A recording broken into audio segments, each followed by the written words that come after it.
Kompas Bisnis masih bersama Ellen Hidayat, Ketua APPBI DPD DKI Jakarta. Ibu Ellen, kita sambung diskusi tadi. Ada kenaikan kunjungan sampai 45%.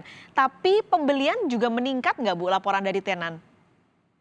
Jadi ini boleh dikatakan jumlah pengunjung, traffic dengan omset yang diperoleh para tenan itu hampir dikatakan berbanding lurus. Jadi memang untuk contohnya resto-resto dine-in. Sampai hari ini masih dibatasi kapasitasnya 50%. Jadi tidak boleh melebihi 50%. Itu sebabnya untuk omset para tenan berkisar di antara itu. Oke.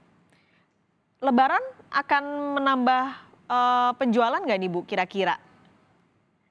Kami terus terang tidak terlalu optimis karena kami juga melihat bahwa program vaksinasi belum sampai menyeluruh pada saat bulan ini. Kemudian di samping itu kami juga melihat bahwa daya beli masyarakat untuk level menengah ke bawah di pusat belanja ini sangat rendah, jadi turun. Kenapa daya beli sedemikian rendahnya? Karena boleh dikatakan bagaimana diketahui selama 1 tahun ini banyak perusahaan-perusahaan atau company yang terpaksa juga menutup usahanya berarti melakukan layoff ataupun PHK. Demikian pula juga ada pengurangan gaji dan lain sebagainya ataupun fasilitas bagi para karyawan. Nah ini tentu menyebabkan karyawan yang level menengah ke bawah itu harus benar-benar menjaga keuangannya.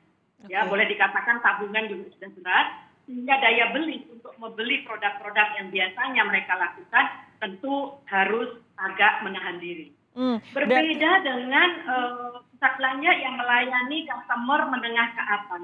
Untuk menengah ke atas tentu mereka masih mempunyai daya beli, namun kekhawatiran untuk ke pusat belanja ini yang menjadi problem mereka.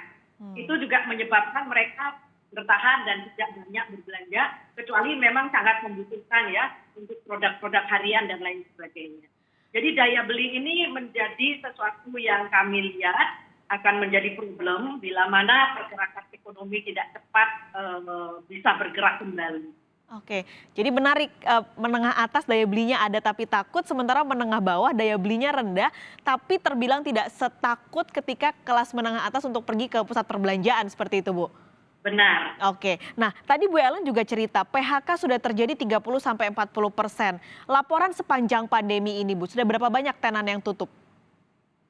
Jadi tenan di pusat belanja selama 1 tahun ini kami pantau dan mendata itu rata-rata sudah di 5% sampai 15% dari luas area. Kita menghitung tenan itu dari luas area.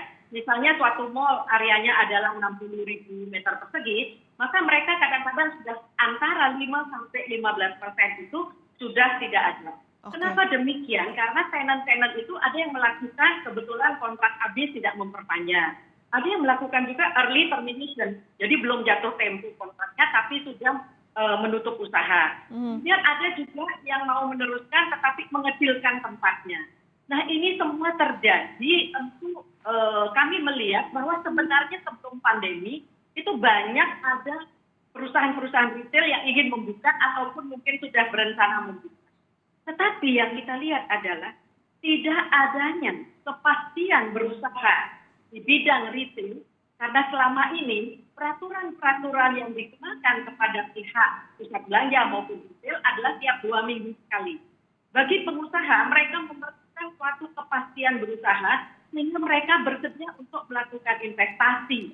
Nah ini yang menyebabkan mereka saya wait and see aja dulu. Lebih baik saya tutup dulu deh, nanti lihat lagi kalau memang keadaan tempat membaik, mungkin saya cari tempat lain dan saya membuka kembali.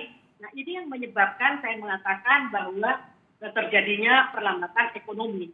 Dan juga untuk merekrut karyawan bila mana para investor itu mempunyai kepercayaan ataupun confidence terhadap ketetapan berusaha, tentu mereka akan membuka lapangan pekerjaan. Ya, jadi ini ibaratnya memang agak sulit lah. Memang harapannya semuanya ini vaksinasi bisa jadi jalan keluar meskipun protokol kesehatan tetap yang paling penting ya Bu ya. Jangan sampai ini karena pusat perbelanjaan protokol kesehatannya jadi abai seperti Ibu dari pengelola maupun dari masyarakatnya. Terima kasih banyak Ibu Ellen sudah bergabung pagi ini di Kompas Bisnis, Ketua APPBI DPD DKI Jakarta Ellen Hidayat pagi ini di Kompas Bisnis. Sehat selalu Bu Ellen.